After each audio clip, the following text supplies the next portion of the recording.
Hello বন্ধুরা, আসসালামু আলাইকুম।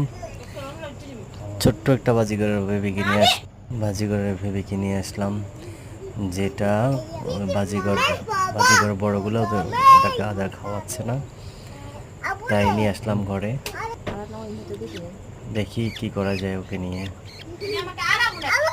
দেখা যাক, চেষ্টা করি ওকে খাওয়ানো যায় কি না।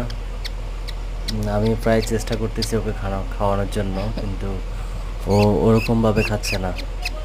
তারপরে ছোট্ট একটা বাচ্চা এভাবে ফেলে দেওয়া তো ঠিক হবে না, তাই চেষ্টা করতেছি নিজে ওকে হ্যান্ড ফিডিং করানোর জন্য।